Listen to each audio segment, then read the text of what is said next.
Hello, everyone, and welcome to the Circle of the World podcast, where we discuss Joe Abercrombie's First Law series. I am one of your hosts, Lord Chamberlain Jeffrey, and here are my co-hosts, Art Collector George, and Harrison, the Adeptus Historical. Today, we continue our coverage of Last Argument of Kings, the third book in the original trilogy, and for this episode, we'll be covering honesty and ghosts. So, let's get started. As usual, we got to thank you all for your support. As we mentioned in our last episode, 15,000 total downloads. Thank you so much, guys. Keep up the good fight. Right? Yes. Does anybody want to thank? A good fight, sir. Thank you so much for listening. Thank you so much. We appreciate it. So we'll start off with our first chapter read through, which is honesty. And we start off with our boy Giselle Dan Luthor, again from his point of view. He is laying in the bed of Artie West, while Artie is looking out the window, wearing nothing but his military jacket, basically covering what we expect to see out of a late 90s music video, right? Yeah, this is a good little honeymoon phase for Giselle and Artie. Loving it. Yeah. And we get Giselle's sincere appreciation for whoever designed the military jackets, as they are high-waisted, which I take that to mean it's barely covering her tits. So, waisted is above the hips, yeah? Yeah, and it's high. Right, yeah. So a military jacket, I'm assuming it's like cropped short. Well, hey, you can see her bum. Oh, you mean like you can see the bum? Yeah. The ass. Why did I think it was like one of those military jackets that are real short? Do you know what I mean? They're like cropped short. Like where does it come What, like above the nipples? No, not above the nipples, but maybe like right below them. Well, it does. I've never seen a military jacket like that in my life. This is a fantasy book, George. Jeff, no. Jeff, I can't imagine all of the Union officers walking around. I know. In Can fucking... you imagine? No. Guys, I'm going to send you. Shit, that's hilarious. And I'm going to send you a link. This is, I know, very unprofessional for the podcast, but the truth is none of us know. So let's just look it up. We have the internet. I know what high-waisted means. Go down. Jeffrey, I just looked it up on the internet for you. So just go to the... That's exactly what I thought. Yeah, this kind of looks like what I was talking about.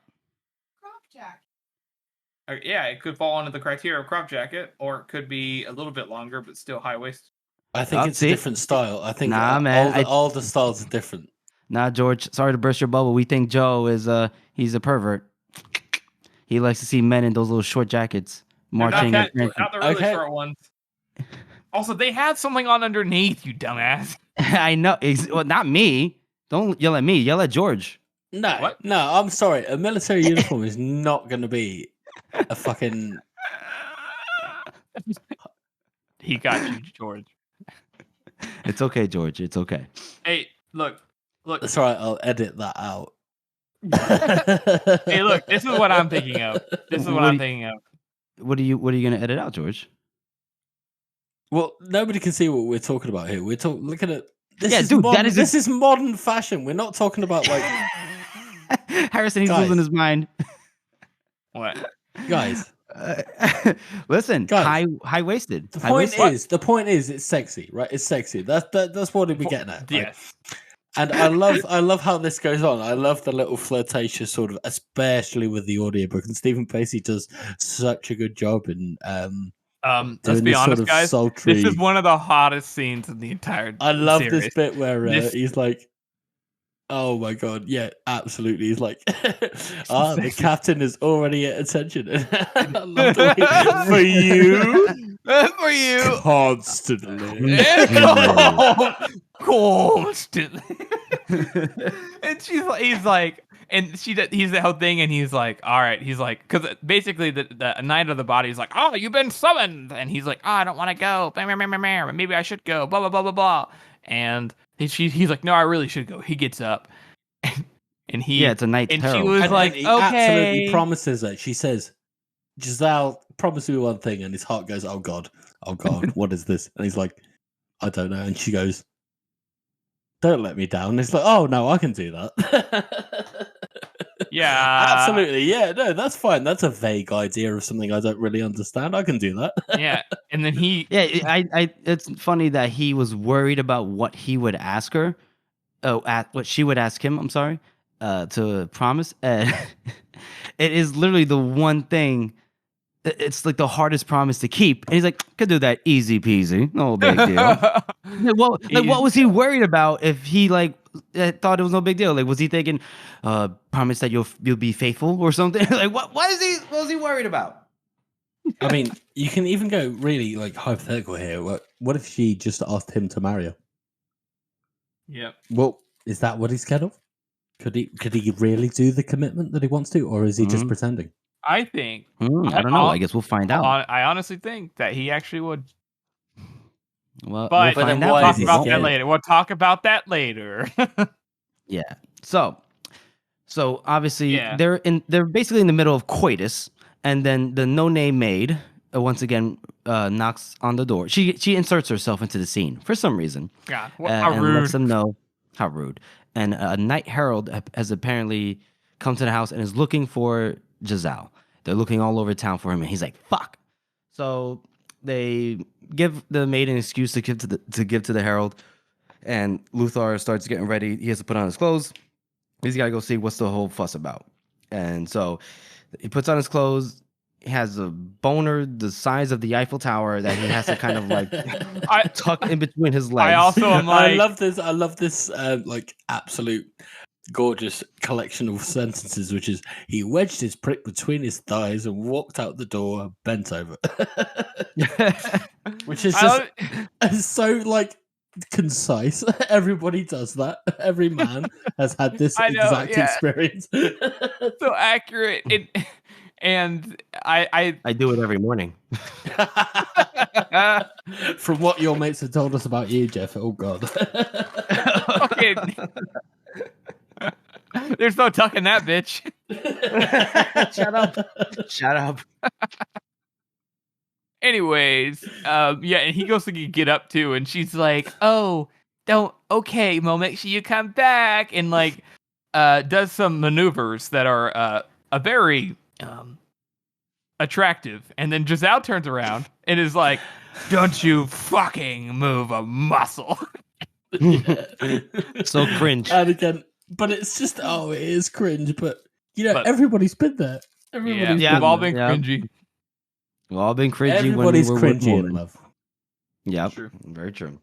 So, he goes and he goes to, he gets summoned to the Agriant, where he goes in this big old into this room, this chamber, where it's High Justice Morovia's office. Oh, sorry, my bad. And he's very glad that Baez is not there.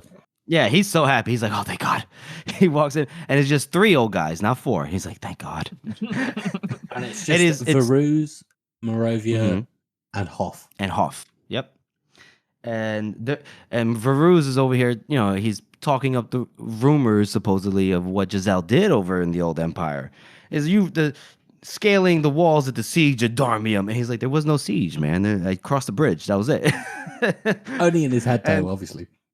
Yeah. Huh? Yeah, well, he was busy. No, it's because he was going to correct him, but he was busy thinking about Artie.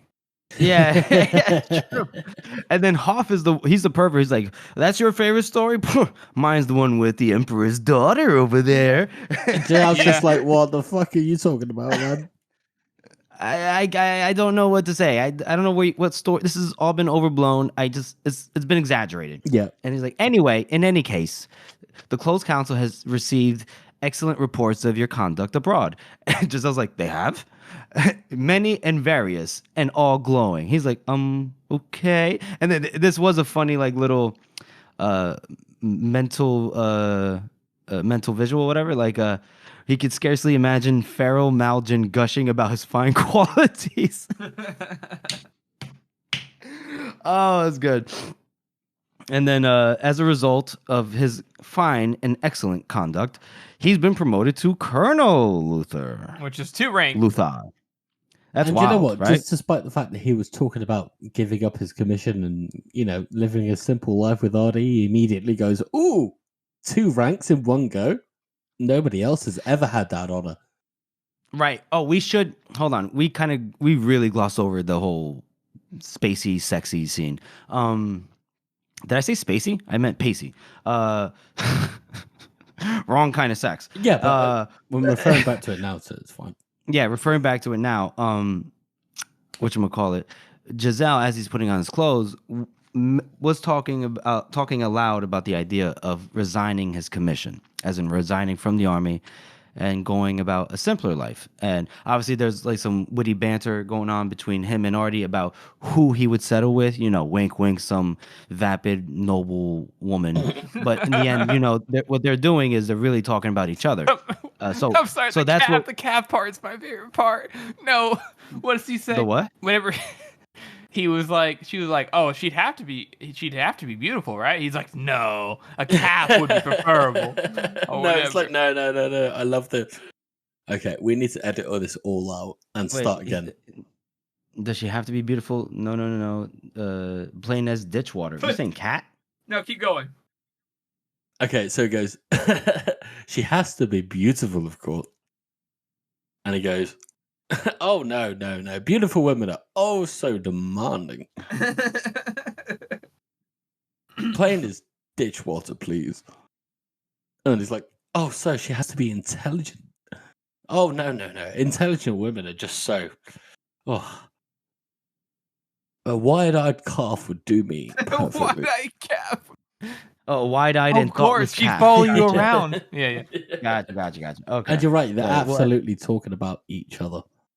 Mm-hmm. They are talking about each other. It's pretty cute. Let's be honest. That part's pretty cute. It is cute. It's nice. And it's like, I personally, as much as a dick as I guess, pretend to be or whatever, I love. And this is really nice to see. It's, it's heartwarming. It's so nice. So cute. And then, and it's nice to see Giselle. You are seeing the manifestations of his supposedly changed personality, right? The character growth that we have witnessed him undergo, and then the culmination of that. This is what we're seeing so far. Yeah. And then, gets to the close, not the close council, but these three old men. And they say, hey, you're a colonel now. He's like, hey, great. So he could have resigned. I mean, he could still resign. He could still resign at any time he wants to. And so he's happy with the promotion, though. And then they kind of like move on to new business, and new business revolves around this Tanner fella, who's apparently been causing some disruption, upheaval with the peasantry out west. And I love how he's like, I think it's Moravia that says, "Oh, this guy's ravaging the countryside," and Giselle's just like, "Oh, I don't know if I like the sound of that word, ravaging." Ravaging really was a very ugly word. Yeah, but that was Varuz, because Moravia comes in right after that sentence right there where you said. Oh, yeah. And he goes, it is a most regrettable business. Half of them are honest men faithful to the king. They're pushed into this through the greed of other. He's a commie. Moravia is a communist. You really don't like and I think Moravia does not. I do not like commies. Absolutely Moravia not. does not get enough credit here for being just the good man here. If you can call a communist a good man. Anyway. Jeff, we've talked about this before. Listen, shut up. So, they're talking about this Tanner fella, what he's doing with the peasantry, riling them up. They apparently even like organized together, and they crushed the force under Lord Finster, which sounds a lot like spinster if you ask me, and they killed 3 tax collectors. What's going on over here? And so they made the decision that they have to meet this guy in the field, because the Tanner and his group of men are on their way to Adua to present a list of demands to the king. And they're pissed about this, like, to the king, how dare he? Not with this election and his failing health and 2 wars in progress. This needs to be taken care of. So they're going to have the 2 regiments that are currently in Midderland to go out and, counter this threat. And they did provide a list of concessions, and if they accept it, negotiation and all that jazz, then they can return back to their lives. If not, then they need to be wiped out. So, and they even Ooh, tell him, capitalism. yeah, gotta look. Well, They're this a is threat. this is feudalism, my good sir. You watch No, it. yeah, it's feudalism crossed with capitalism. But hang on, no. Actually, are you sure it's actual feudalism this time? I mean, really think about it, Jeff. How deep does this go? I mean, Is this actually? it's No. How many it's people lords, owe it's- money to some Valiant and some Bulk?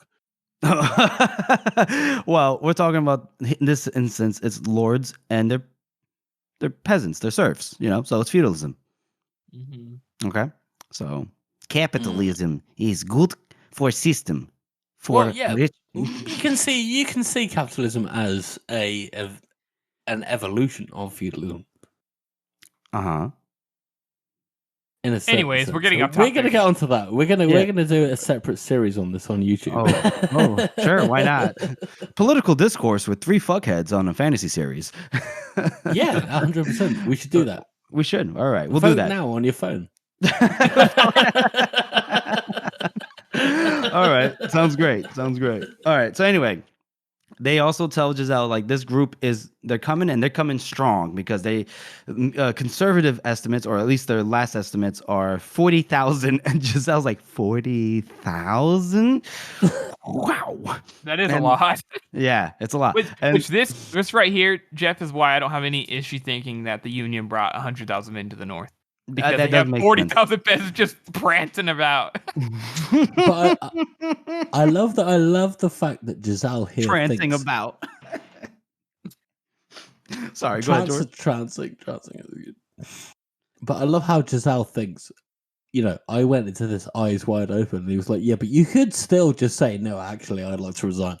Yeah, at He this point, could he still pull out.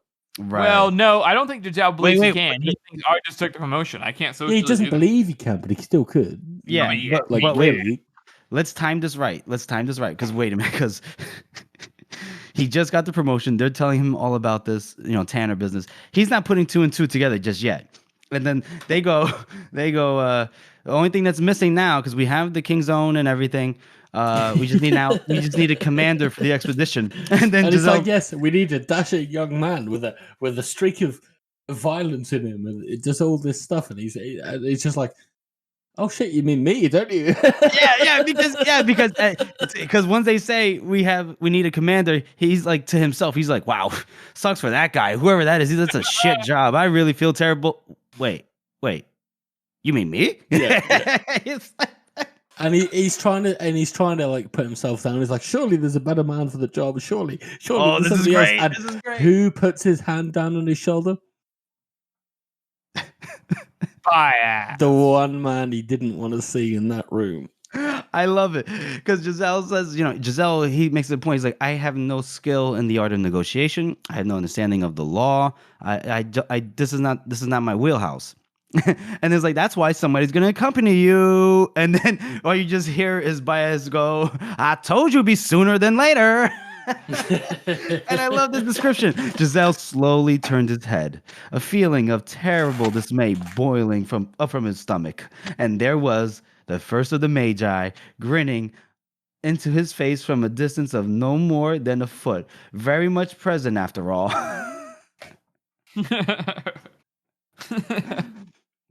Oh, it's so good. And Baez, you little fucking bastard. You baldy fucking sneaky cunt. Giselle's like, I can't get away from you. I already hate him. Even if I just took this out of context, I already hate him. You already hate him? Yeah. Don't Baez? you? Nah, so far, Baez has just been a kind grandfather. A little bit of a temper here and there, and he likes tea and baths. But other than that, That's it's pretty the cool. notorious thing that no one knows what the fuck he's gonna do. Yeah. No. Up to this point. He's shown his face a couple of times by now. Any reasonable person is just like, I don't Okay. know. I've spoken to many people on this subject, which is, I always ask people, what do you think of Baez? At this point, they're like, there's something going on. I still like his character, but I'm not sure what he's up to. He might be doing up to some good, but I wouldn't put it past him to do something bad. That's usually how everybody has their opinion of. Yeah. So up to this point, yeah. Yes. okay, I can accept that. I think you've just been blinded by your past rereads. I'm just emotional right now, Jeff. You are, because I criticize communism. Excuse me. Anyway, I'm kidding, George. Jeff, I know where you live. Oh, I mean, good luck driving over here. he doesn't need to do that. All he I needs to don't do even drive, so Yeah. is the Russian national anthem on an audio file. Oh, anyway. So, he could have given it up, as he says right before this right before this time jump, that he could have given it up, but it's too late that he realized his awful blunder. There's no way out. Honestly, I don't agree. He could still just quit. He really could still just quit. Yes, but in his mind, like before, he actually was like, he actually really could have just stopped, like in all senses of the word, just said, "No, I'm good, thanks." But Yeah. because of his greed, he said, "Yeah, let's do it." And then at that point, he really didn't feel like he could go back, which, like, genuinely, Yeah. I don't know if it's greed, but it's definitely the obsession with like status or class, his ambition. right? His Yeah. ambition. Yeah. So a bit of a time jump. Giselle is coming out of his room. He's packed up all his shit. He's bringing his trunk with him. He leaves his quarters, locks his door, turns around, and guess who the fuck is in the hallway? Our favorite gap tooth torturer himself. Superior Glockta. And he's like, "A word, please." And Giselle's like, "If you're talking about this whole thing with the peasants, I have it in hand. You don't need to worry about that." And Glockta's like, "No. Not that. I'm talking about something else." "Oh, well, what?" "R.D. West." "Excuse me?" "What?" Oh, and I love this absolutely fantastic description where it says, "The corridor seemed suddenly very empty, very quiet. Soldiers, officers, servants, all the way in England, there were just the two of them." And it was just like, oh, Glockta has this sense of where to intercept somebody. Yeah, so And they we could see feel this isolated. from somebody else's like perspective Mm-hmm. for the first time, and we see Glockta's kind of like skills for intimidation. His modus operandi, right? Yeah, exactly. His modus operandi.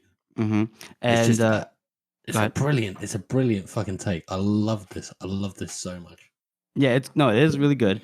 And so he starts off by saying, "Well, do you remember her brother, your friend? Do you remember him? I don't know if you. He's losing his hair, has a bit of a temper." Giselle's like, he remembered him and his temper well enough. I do really like that note there that, from West's point of view in the first two books here, you're like, you don't realize he has a temper, really. I mean, like a really bad one until like later on in both books. Disagree. No, I disagree. You knew No, from the you first book. absolutely knew. You from the first time he has a chapter and he's like, right, no, I've got a pounding headache. I can't deal with these fucking dickheads anymore. Yep. He's got a temper. Oh, you talking? Oh, I meant with Valamir. It was pretty late in the game in that book, and then you're like, maybe it's not too bad. I reckon you can see it. Then right he fucking from meets when... Artie, and you're like, oh. Okay, no, but so then the first time it's confronted- introduced in Giselle's chapter when they're playing cards, everybody else is amiable and they're all having a good time, and West is just sat there like, oh fuck, I hate this fucking place. No, wait. The first time you meet West, he's actually he's the one with his chair like rocked all the way back, just like kind of like chilling. It isn't until remember, and then Giselle's like, "Oh, why didn't you tell me? Is this time because with the training I have to go?" Because the first time we meet West is in the first Giselle chapter, which is the card game. That's what I'm saying. That's what he just said. Yeah, but he's not chilled back. He's just like, yeah, he's not even playing. He's exactly. literally he's dejected. he's not dejected. He's chill. Okay, hang on. I read that different. See, I read that different. You read something completely different from me. Right, I'm reading it as just he's like I even think he either has a drink or he has like he's smoking a pipe or something. He's chilling, right? He's rocking back on his chair, and then when Giselle realizes he's late for his training session, because I think I'm not even mistaken, I think that first chapter is called "Playing with Knives." That Giselle has to run and meet with Varuz for his training session, and before he realizes what time it is, he yells at West. It's like, "Why didn't you tell me what time it is?" And I remember West's last word was like, "What am I, your teacher, your father, or something?" Exactly, because he's not. He's chill. Dejected because he's not chill. He's not chill. He's very chill. He's watching Giselle and realizing that he's late, and he's watching him to realize when's this guy going to figure out when he's late. I don't think And he's angry about it. No, I can easily read it that way. But that's just a difference of opinion, so we should move on. Okay, we should move on. Harrison, you gonna say something? I was just trying to tell you guys that we should move on. We're gonna cut this part out anyways. It's too long. Yeah, we'll Get cut back it on out. track. Okay. Anyway, No, so go ahead. What was that, George? No, go on. Oh, okay. Me and George will probably just continue this conversation later. It's a good conversation, just not now. Sorry, Harrison. All right. So yes. So I don't even know where to start. Hold on. Okay. So Giselle is obviously very familiar with the temper of Colonel West, and not only that, Glockta tells him that before he left to go to the war, that he asked Glockta to watch over his sister, and I like the choice of words that Glockta uses. He says he asked me to look to his sister's welfare while he was away, risking his life. I promised to do so, a responsibility which I assure you I take as seriously as anything that the Archlector gives to me. And then Giselle's like, I see. Right. And then he goes, I think that West would be it'd be a little bit upset about the events that are transpiring over the last couple of days. Right. And so he goes, yeah, your visits are not good for her reputation. So we have three options. He goes, firstly, and this is his personal favorite, that Giselle walks away and he pretends he never met her and he never sees her again. And Giselle, to his credit, first thing he says without hesitation, unacceptable. Right? And then, excuse me, Glockta goes, okay, well, second, then you can marry her and everything's forgotten. It's all good. And Giselle, in his internal process, he says like he was considering that, but he's not gonna be bullied into it by Glockta. And he goes, and third, and Glockta goes, third. Oh, I don't know. I don't know if you want to do the third one. That's it ends with you underwater in pieces. Well, I can quite imagine if this was a Glockta chapter, it would be body floating by the docks. By docks. Yeah. Excuse me. So he says, you don't want that. So I think you might want one of the other two choices. So they're better for you. And Giselle, his balls have dropped, and he walks right up to Glockta, pushes him against the wall, and he basically tells you, I don't have to say shit to you, all right? This is my business. Just for your information, I'm going to marry her anyway, and that's been decided way before, and I'm just waiting for the right moment. I did a long time ago. Yeah. And now he's like, damn his mouth. It still landed him all sorts of trouble. And Glockta's like, ooh, lucky her.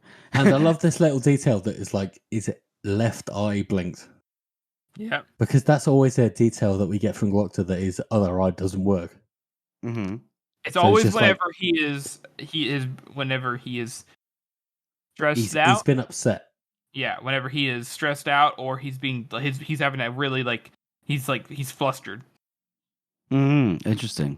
So Glockta's going through these whole spasms right now. Okay.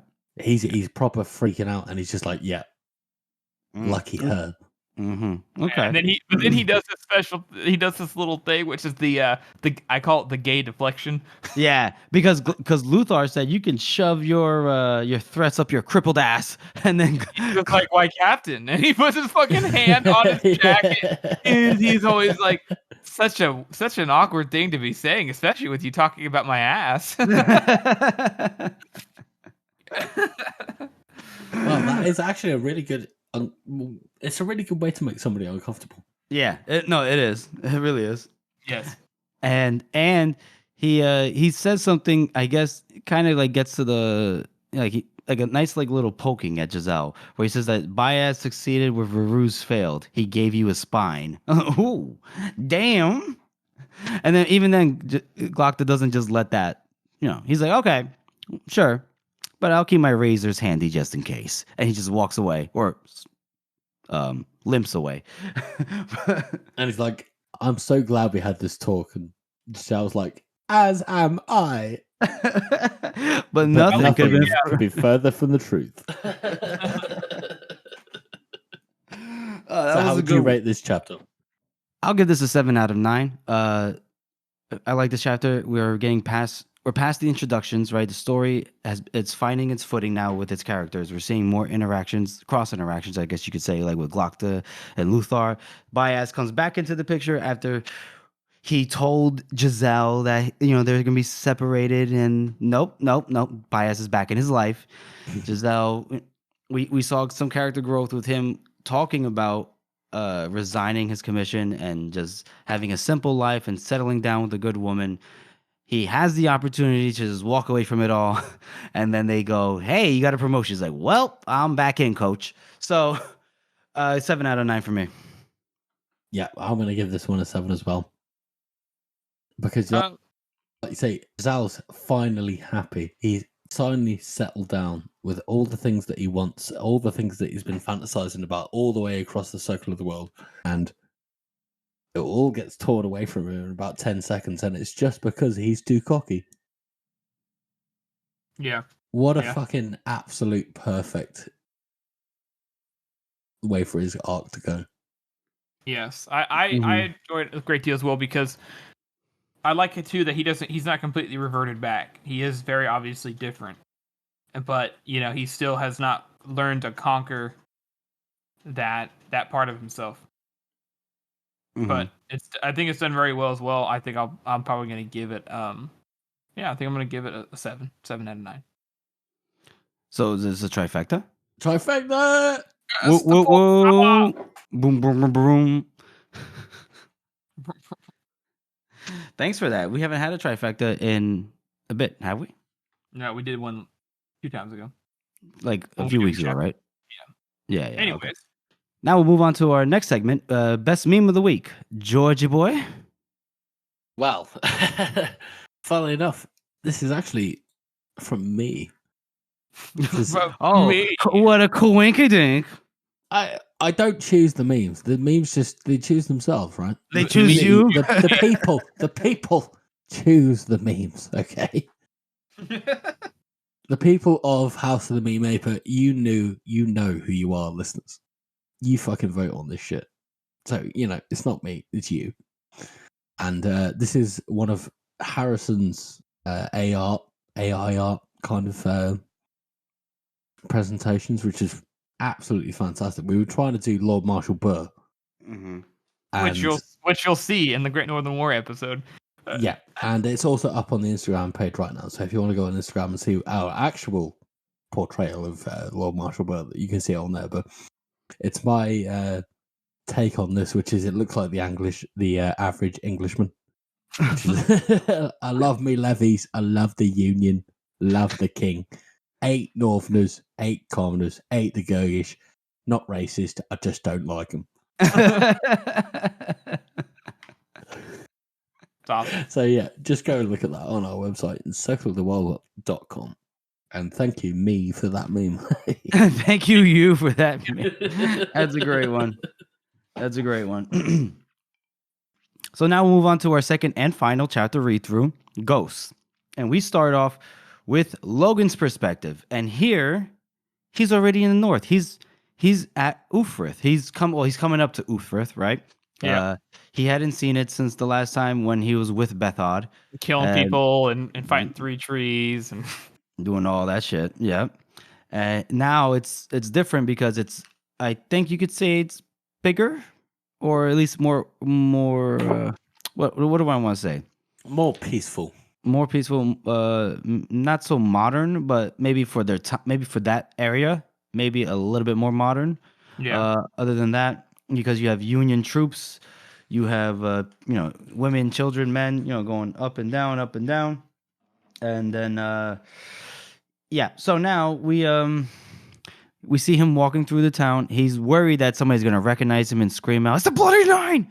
But nobody did that. And so he found a Union officer that might be able to help him, and he says he gives him a letter that Baez had given him, and I guess it permits him travel across the north. I always wondered this too, as if he actually gave him a commission in the King Zone, and that's why the guy was like, he wasn't just like, "Oh, you can pass," because he's a Northman, he can go where he wants. He was actually like, "Oh, wait, go in that carriage with those those guys, which mind you, none of those guys those are all just like normal little peasant guys. You know, they're all levies. They don't have an officer with them. So I wonder if he gave him a fucking commission just that way he could do what he wanted with the army. and that's why the guy's surprised.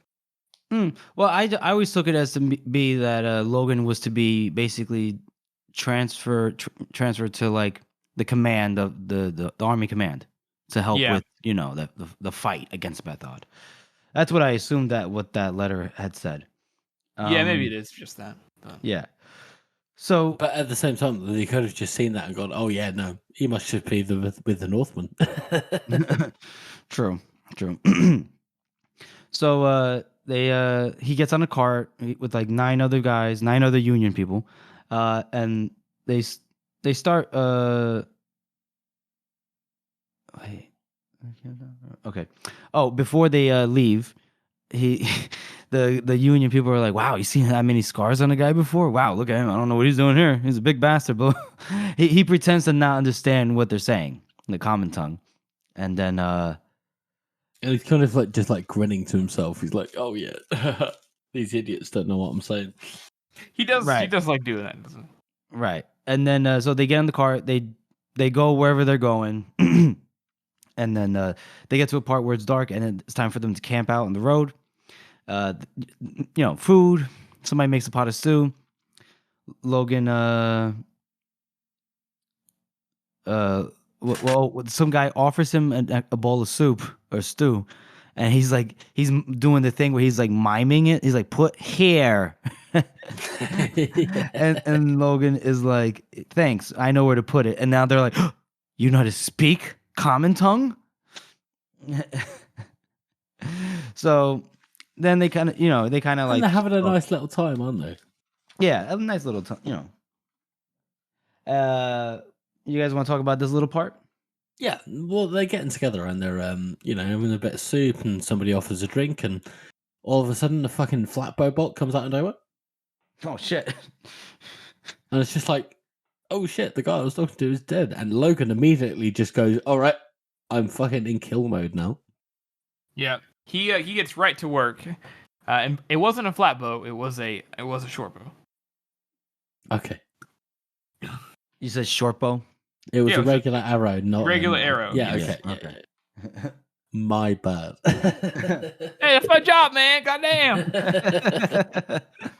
He goes straight for that guy, and the guy didn't have a chance to fucking drop back and shoot him, but he didn't, probably because he saw some crazy Northman running straight at him, even though he's a Northman himself, and was like, "Oh fuck!" And then he waited too long to even throw it down, and then so Logan got to him and killed him, but made the other guys go sprinting off into the forest. So he followed them, and he follows them back to like a little encampment area where he. And you know what? He's got a perfectly good reason for doing that as well, because he's like tactically, he's like, "Oh, these people would they know where we are. They could just follow us and come kill us in our sleep." Yes, it's definitely a Logan thing to do. This is where he is his best, with immediate action fighting. It's where it's self-defense. This is where he's at his most. He gets to win on the moral high ground as well. He follows these guys back to the camp, and I like this note that he didn't think he'd miss being back, and he kind of mentions it in the cart as well. But like he goes back into like being in the forest and being extremely quiet and being a killer, and the weather and everything. He becomes one with the forest and just hides and waits. And presumably he must have waited. He waited several hours. There's no way he didn't. He waited for them to. They kind of discuss. He mentions that. The 4 guys that are left, they seem to be following a man named Crow, and he remembers that he had fought in the line with him at Carleon, and that he had been acquaintance with him. But other than that, there wasn't much to it. But I just really enjoyed the fact that he just sits there and waits for possibly, who knows, 5 hours or something, because they make camp. One guy goes on a walk, the other guys fall asleep, and it gets dark, starts raining, and then whenever he has his moment, Jeff, you like the action scenes? Oh, Well, yeah. So basically, after overhearing the conversation between these people, there's like what, 5 of them, but 4 of them go to sleep. The 5th one takes watch, and There's 4 of them all, I think. huh? No, maybe you're right. There's 5 of them. My bad. Yeah, it's 5. I'm looking. Yeah. And so what Logan does is he just gets real patient, right? He's just like, all right, he's gonna keep watch. I'm gonna give it some time, and he just sits, Indian style on the forest floor, and just waits for I don't even know how long. And then at some point, he's like, okay, now there's enough moonlight. Oh, this is gonna be good. And then he just works his way, right? And then the guard is he was so he sneaks up behind the guard first because obviously this guy is keeping watch. And the guy is miserable because it's raining, so he's not really like keeping watch. He's just like huddled underneath the blanket, and Logan just kind of like tiptoes, and then just hand over the mouth, kills him. And so now he's got 4, like 1 down, 4 to go, and then he killed the next guy, right? Just, and then the second guy. Well, he's before He just kills them all in their sleep. But except for the last guy. No. He actually doesn't kill them all in their sleep.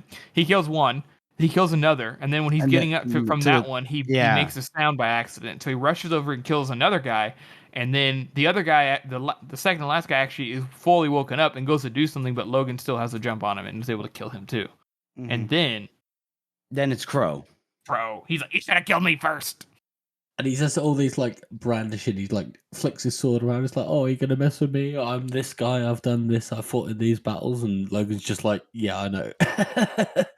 We fought together, and he's just like squinting at him through the dark, like, I think I know you. And it's like, yeah, you do, motherfucker. You know me. And he Logan fucking totally got off on himself.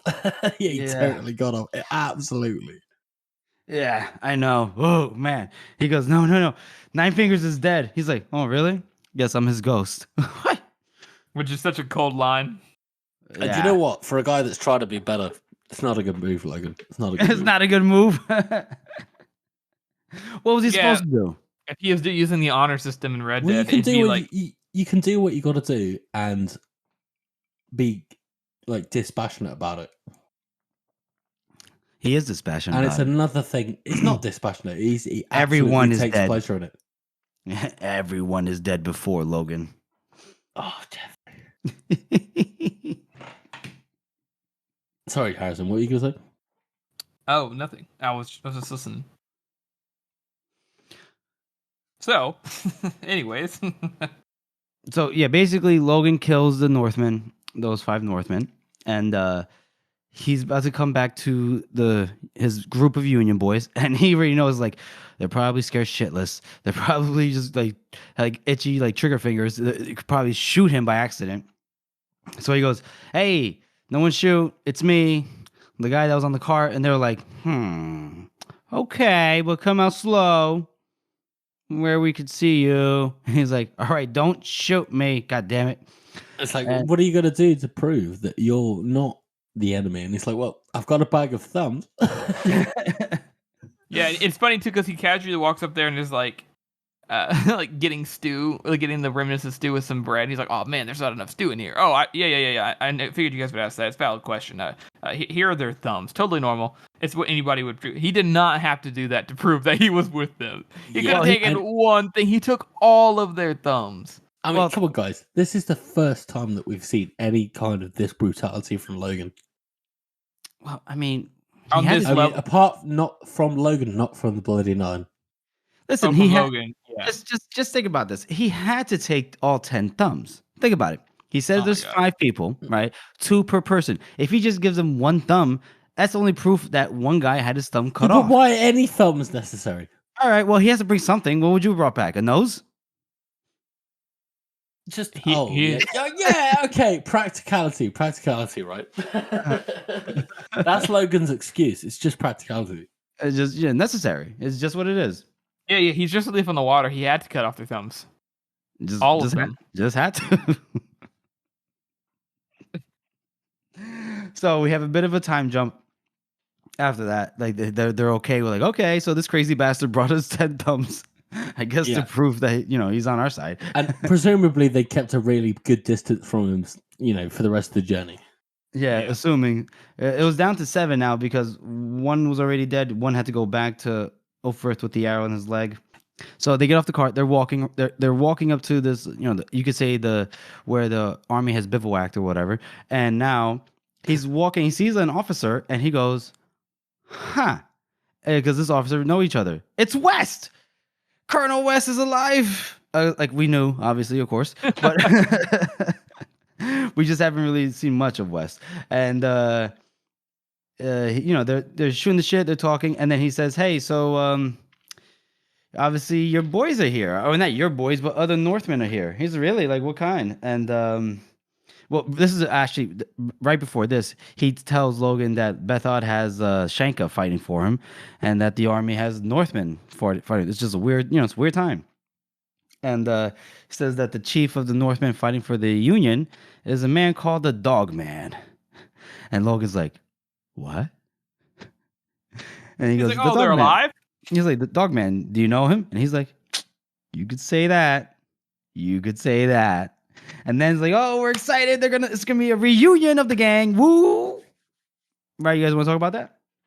Yeah, it's like the reunion, or well, just the excitement that you're like, "Oh, Logan's gonna see the Dog Man. Logan's gonna see the Dog Man." I always thought it was weird that Logan's just like, "Oh yeah, that's kind of cool."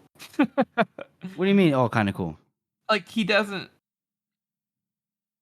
He sees this. It's sort of like the return to his old life. But he doesn't really want to, even despite what we've just seen. I mean, you guys are really harsh on Logan in this instance. He tells him the Dogman is the chief. So and remember, he thought Dogman was dead. Yeah, I mean, he didn't even try to look for him. Obviously, did not try to look for them. Mean. I was surprised that he never was like. But even says it, a smile spreading right across his face. Like he's happy to see the Dogman. He's gonna be happy. You're probably right, Jeff. Probably just being too critical. Yeah, you are being too critical. Just because he takes a couple of thumbs, Jesus Christ, leave the man alone. But when he gets back up. Oh, when he gets back up there, that's a different story. Yes, we'll talk about that. Yeah. George is just preempting. George is just on a tear today. Do it. Good. So, all right. So they're walking. No, not they're walking. Logan's walking up, and he sees that the Northmen, they're gathered around their own fires. They're hanging out, and he sees that there's a guard. And the guard's like, "What do you want?" He's like, "Do you have the Dogman?" "Yep, I need to speak to him." "Huh, really? What do you want?" This other guy comes up, this older guy. He's like, "Get the fuck out of here. Do I know you?" And he's like, No. I've been alone." And the old guy's like, "Really? Because you're really familiar. It's like fuck, it's the Bloody Nine. It's like he's seeing a ghost." Yep. Oh, I love that. Yep. And Logan, for a long time, no one had knew who Logan was, right? Like during his time in the Old Empire, the Adwa in Union, even coming up north so far, even the Union people, they're like, "I don't know who the fuck you are." So he's kind of hoping, like, will this still hold out? But no. Well, I don't think it's like that. I think it's more like he knows people are going to know who he is. I mean, once he gets, to the deep of, to the thick of things, he's gonna, be recognized. But he's already building up that kind of barrier. Mm-hmm. Like from the second he meets that guy, he's like he's kind of building up to becoming that guy again. Mm-hmm. You're definitely right that he's definitely preempting it. Yeah, he does this all the time. It's like a defense mechanism.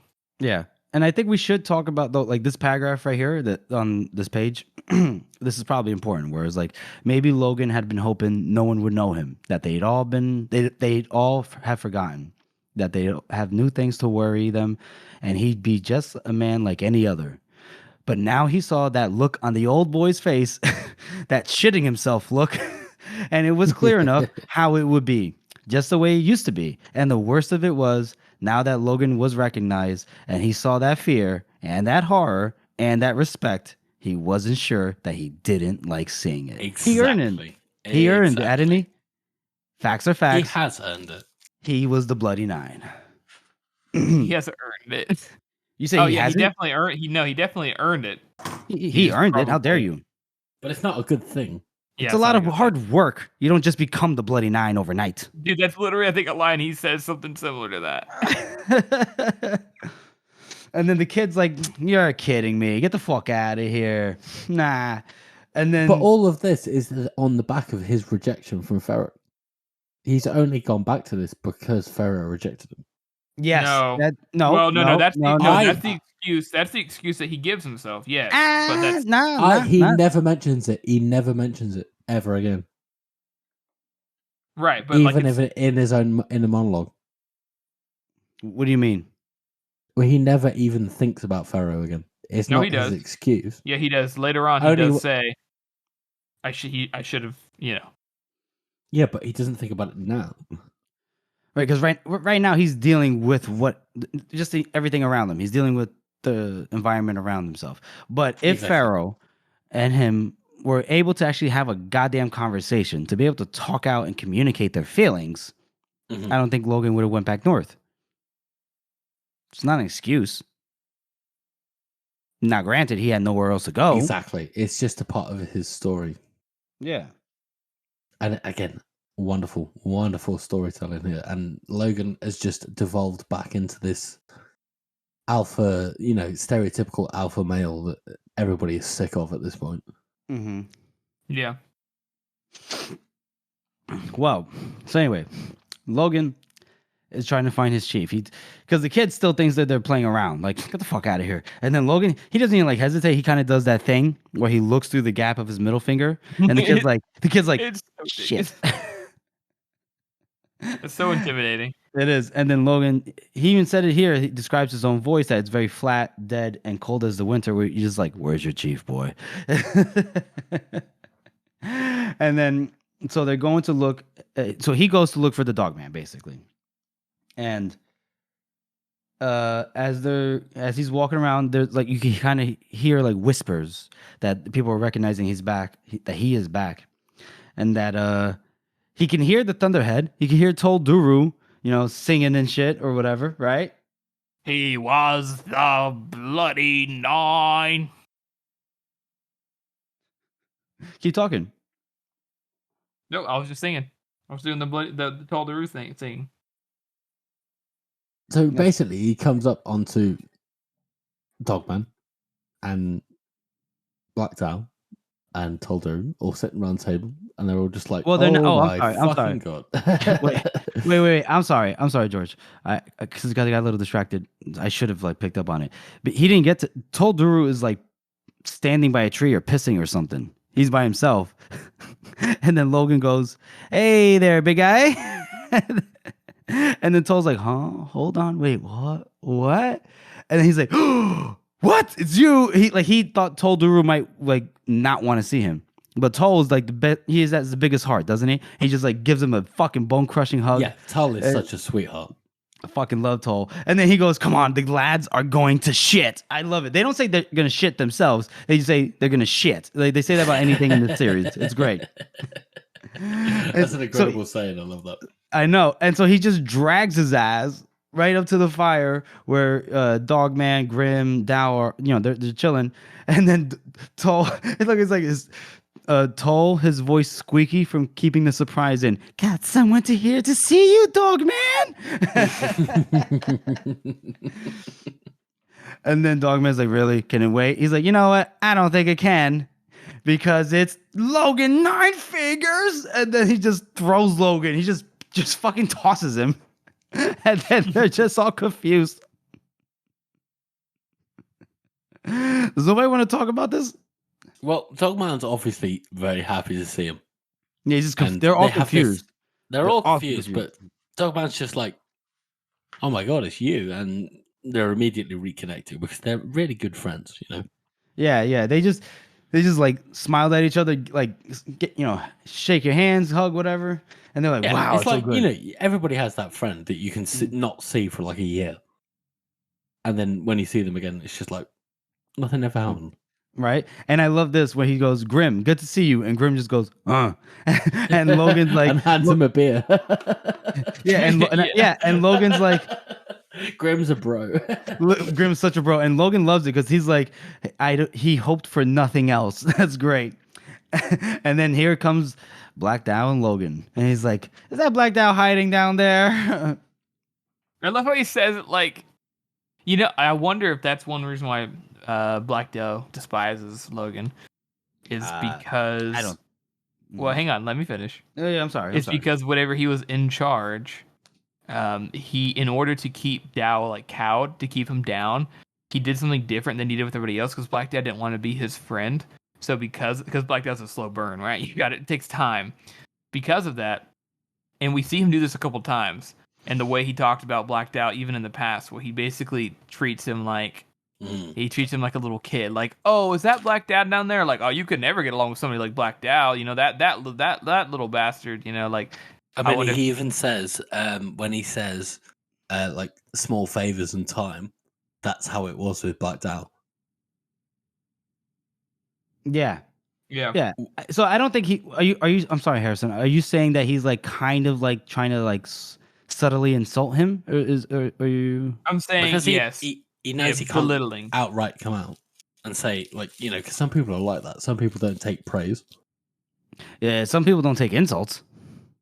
Yeah, like Pharaoh Black Dow can obviously take insults. Yeah, him or Pharaoh. So do you think it's because he said that that's Black Dow hiding down there? Is that what you're? Yeah, it's I don't know. To me, that sounds a little bit belittling. Like, oh, hey there, buddy. And Yeah, whenever yeah, the truth is that like, despite him thinking that he made friends with Black Dow, I mean, it's very clear from Bell's behavior just at this point, especially compared to the others, that they were not friends. Like, right? No, they're not friends. I think they just obviously. Well, Dow obviously was beholden by customs of the North to follow him. We've definitely had Black Dow speak out against Logan in the past. Yeah. Mm-hmm. Especially on his like when he goes on his tirades, he's always like, "Oh, fucking Nine Fingers was doing this and leading this way, and this got us into shit." And he's definitely outspoken about it. Mm-hmm. Sorry, Jeff. What you saying? No.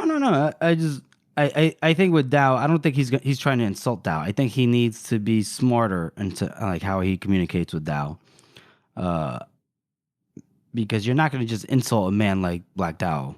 You're just not going to do it constantly. Even Logan. Well, I don't think Logan gives a fuck. No, he does. He does. He like the thing what George had mentioned when it comes to like Pharaoh. Like you had to like be patient and deal with it. Small things over time. You can't mix small favors and like insults. Okay, well, I guess what I'm trying to mean is like the way that Logan thinks that it could work on Black Dow and like how he thinks it could work on Pharaoh. He also mentions how it just doesn't work on people sometimes. Is he thinks that it works on Black Dow, like by treating him that way because he was his boss or because Black Dow was following the old ways. But Logan wanted to be his friend, so he did that by being overly nice and things like that. But Black Dow never liked that shit because he knows what Logan is. One, number two, to somebody like Black Dow, it sounds belittling. To be clear, I don't mean like Logan saying it like purposely to on purpose be insulting, but because of the way it comes across, I have a feeling that's one reason why they don't get along. It's because whereas that kindness works into the people, Black Dow just thinks he's being a lying bastard. Yeah. Well, I think Dow just doesn't trust Logan. Period. Like he's seen the Bloody Nine, yeah, like that in general. But like if you look a little bit down, like when they talked about. When Logan's asking them about like going through the mountains and they're all hunted throughout the north and into England, and then Logan says squabbling all the way like a bunch of old women, I bet. And then Dogman looks at Dow and he goes, yeah, there's some moaning on the trail. Like I think they all rib each other in a certain way. Now, but I think Dow he'll take it and he'll even probably join in from like Dogman and Tull. But when it comes to Logan, they're good men, right? But with Logan, he's always gonna be like guarded. But I don't think on Logan's side, I don't think there's like an intentionality. I see what you're saying. No, that you know makes what I sense. mean? Yeah, Okay. that makes sense. Yeah, I see what you're saying. Okay. That's all. I mean, so anyway, it's a great. I disagree, but You disagree? I mean, I think Logan always has this sense of like who's below him and who he has to keep in check. That's true. He does do that. Because we see that with Shivers in a sec, which is what we're just going to get onto. He sees Shivers and he makes eye contact with him, and he says to Dogman, like, "Who's that guy staring at me?" It's like, "Oh, it's Rattleneck's son." It's like, And he's like, no, not that one. Yeah, well, which is hold on. obvious. Well, yeah, all right, but hold on. Let's get to it. Let's get to it in time. Hold on. So they get a nice. There's a nice little reunion. Logan asks about Three Trees, right? And Three Trees, they tell him the story that he died leading a charge. Back to the mud. Yeah, and then fighting the Feared, and that they just kind of gloss over the Feared, and then they talk about Forley, and then they say dead. And Dow's the one that says that he's like dead. Calder had him killed just for the fucking sport of it. And he'd always been a great one for spitting, had Dow. And then so they're here. They're gone together. Apparently, a year has gone by, right? I mean, that would make sense from. Yeah, it looks like it's a year gone by. A year from the beginning of the blade itself to now has been a year. Yes, right, because I think the blade itself took what, 6 months? Before the ancient. Yeah, and then the bother. Yeah. Okay. So nice. He then they asked about like what each other has been through, and he kind of like glossed over the whole quest thing, and then it's like, it doesn't really care. It doesn't matter. Whatever. So they kind of gloss over it, and then Dogman's, well, now that you're back, I guess you're expecting your role back, your place. And he's like, excuse me, what? He's like, you want to be chief again. He's like, yeah, right. He's like, fuck that shit. Yeah, he'd much rather Dogman be in charge. Yeah. And Dogman's almost trying to force it on him. He's like, but more Dogman about leading men. Does not want to be there. No. Does not want to be in that place. Yeah, but Logan's like, nope, me being in charge doesn't really work out too well, right? So how about I did my time, I would just rather follow you. And then he's like, it's not easy being chief, is it? And Dogman's like, no. Oh man, that's great. So yeah, and this is the part where we talked about George, where they sit around the fire and they're chilling, but he's noticing that he's still getting some kind of like sharp looks, like some looks from people, especially one who is a big lad with long hair. He's like, who's that? And he just asks this to Dogman. He's like, oh, that's Shivers. He's he's a good man, this and that. And he's like, yeah, he's also Rattleneck's son. And then Logan's like, what? Excuse me? Who? What? I thought I did all this. No, there's no way. No, the other kid. Oh, wow. So immediately there's a big set of tension there. Yeah, and Logan immediately is like, I should say something to him, because if we're gonna fight, I gotta say something. And then Dogman's like, maybe we just leave it alone. Maybe talk to him in the morning. I don't know. Everything sounds nicer in the sunlight. And that's a wonderful phrase from Dogman there. Right? Yeah. That's a bit of diplomacy. Just it is. Everybody sleep off the drink and just wake up in the morning and have a good sober chat. Mm-hmm. Okay, yeah. So Harrison has decided to take a little break, and he's had to do some family stuff right now, and that's fine. So me and Jeff are just going to finish this bit off. Yay! So Logan decides that he's just going to go ahead and talk to Shivers. So he goes up and he goes and he sits next to Shivers, and Shivers just goes, "So you're the Bloody Knight?" And he's like, "Uh-huh." He's like, "So this is what you look like." Yep. And so Logan doesn't really know what to say. He's like, "Yeah, so back then those were difficult times, really, they were tough times." Shivers is like, "Harder than now?"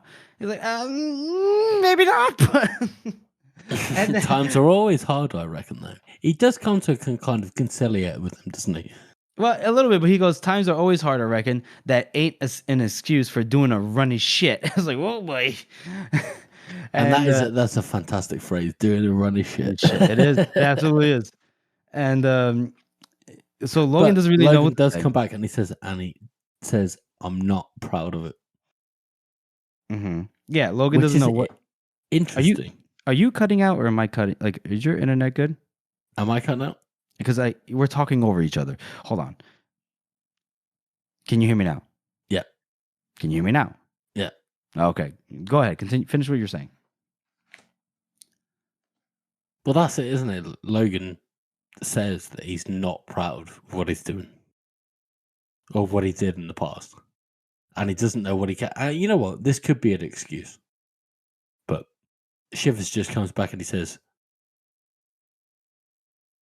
I'm not. You killed my brother, and I promised mercy. You promised mercy, and you didn't give it. So, and Logan just looks at him and just goes, well, what are you going to do about it? Well, yeah, it's weird. Essentially, what are you going to do about it? And everybody knows what that means. If somebody says, what are you going to do about it? Well, here's the thing. This is because we know so much of Logan, like now, like experienced readers. I see what you're saying, right? But so, like, okay, so like you said, Shiver says, "Hey, you, like, I don't know if I could just put it behind me. You not only did you kill my brother, you cut off all his limbs and you nailed his head to a fucking standard after you promised mercy. And my dad was never the same after that, and he spent a lot of years dreaming of killing the Bloody Nine." And here's his like Logan nodded slowly, and it's like, "Well, you'll never be alone with that dream." I don't think he's telling Shivers, what are you going to do about it? He's not at that point yet where he's fully, what's the word I'm looking for? Slipped into the role of being the Bloody Nine from the North. You know what I mean? I think here he's like, he's accepting the reality of the situation. He knows that so many people want to kill him for the things he's done. And I don't think this is him trying to big Shivers up. Or what's the word? No, why did I say it like that? I don't think this is him trying to basically put Shivers down. Yeah, put Shivers down or one up him in tough man, kind of thing. The dynamic. But I think what he's saying is like, I did this to a lot of people. You're not alone. It's like, that's just a reality. That's what happened. I don't think he's trying to put him down. Later on, obviously, we'll see. Then that kind of dynamic will shift. But that's what the good thing about these books is, like, it's always shifting. Like the macro probably stays the same through the books, but I think the micro interactions, they're always shifting dynamics in a way. Absolutely, and I think that's absolutely right up until this final kind of passage that we get of Logan's inner monologue, where he says, you have to be realistic. No words could ever make right the things that I've done. Mm-hmm. That's true. He embraces the fact that he has to be absolutely right on what he's done, because there's no weakness. You can't accept weakness in the kind of society that the North has. No, right. You can't, but you can accept what you've done. You can accept who you are. You can't. I think what Logan is saying here, right? And this is me just obviously projecting. He can't go back to the North and just be like, "Hey guys, I'm a better man. Please forgive me. I'm better. I can make jokes now. Look, I know how to make New England clam chowder." You know what I mean?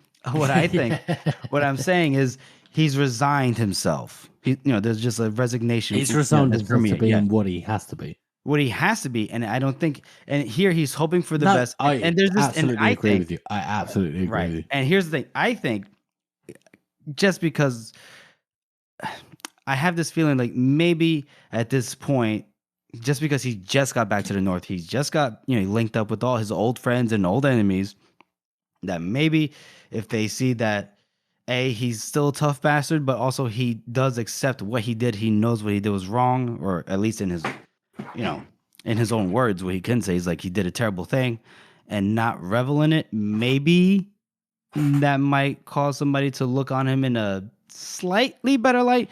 Maybe not. It's only until the more time he spends in the North, then well, we'll see what happens. But you know what I mean? We'll see what happens. Oh, we will see. We will see. So, the chapter ends with Logan saying, "You have to be realistic. No words could ever make right the things he'd done." So, Georgie, how do you rate that chapter? I would rate that chapter as a solid 6, I reckon. Solid 6? A solid 6. Maybe a 7. Because I love how he's reunited with the gang. Right.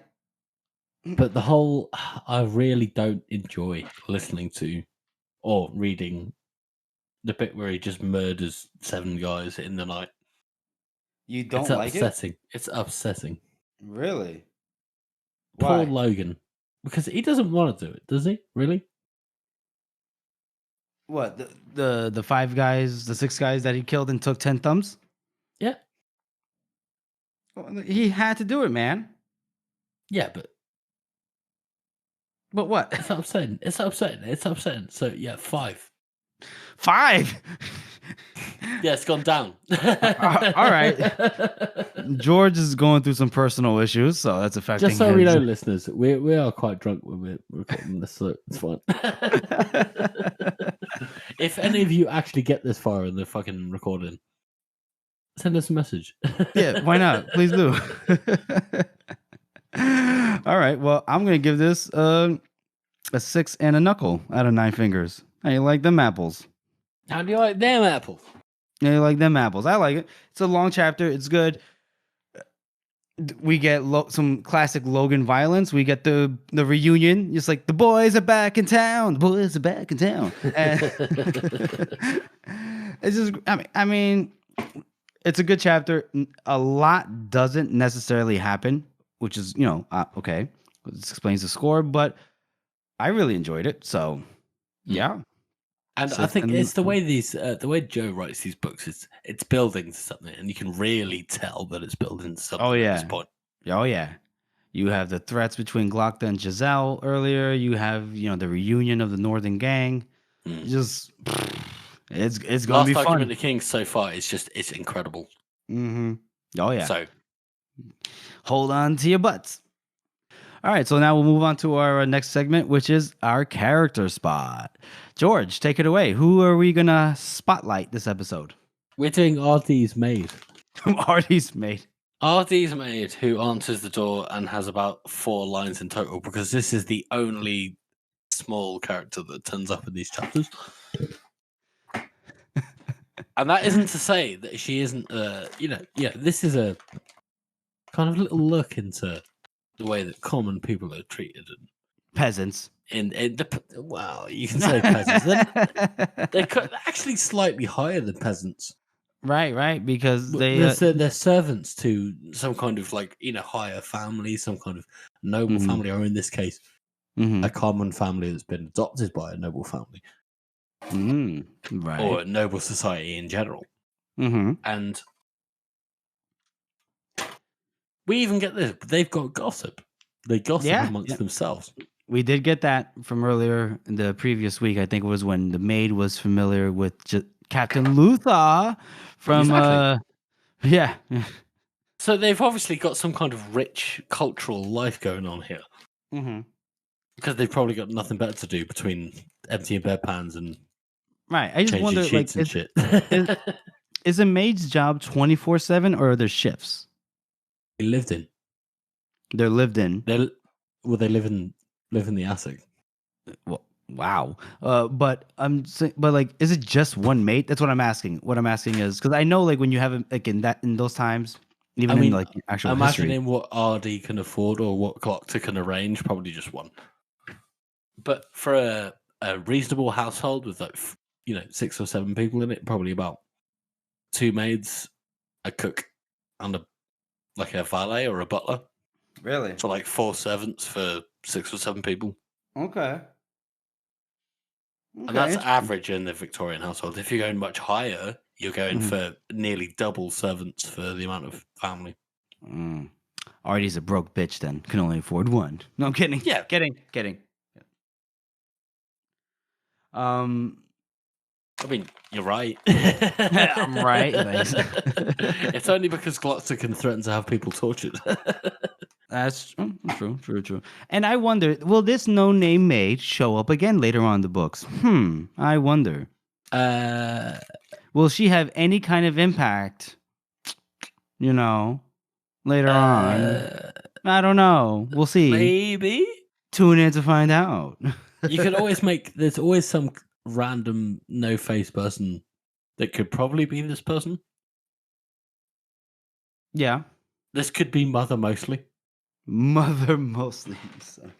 It could be Mother Mosley. She won't be bullied. I'm done with you. It could be. You never know. Never know. Okay. Alrighty. Join us She next could be week as we 18 years cover old in this bad book, debts and and, then- a yeah. ragged multitude. Uh-huh. That's our show, everyone. We want to thank you all for listening and supporting this podcast. As you all know, this is a passion project for the three of us, and your support really does mean a lot to us. And make sure you check out all of our social media stuff. We're on YouTube. Make sure you check out all of our videos, especially Harrison's little intricate video on the war in the north. And make sure you check out our video with all of our faces on it. And we are active on Instagram, and we have a website, circleoftheworld.com. And if you haven't already, please subscribe to our podcast on Apple Podcasts, Spotify, Google Podcasts, or any podcast app that you use. And please make sure to rate and review this podcast as it helps to spread our reach. Thank you all again for listening. The lads are going to shit.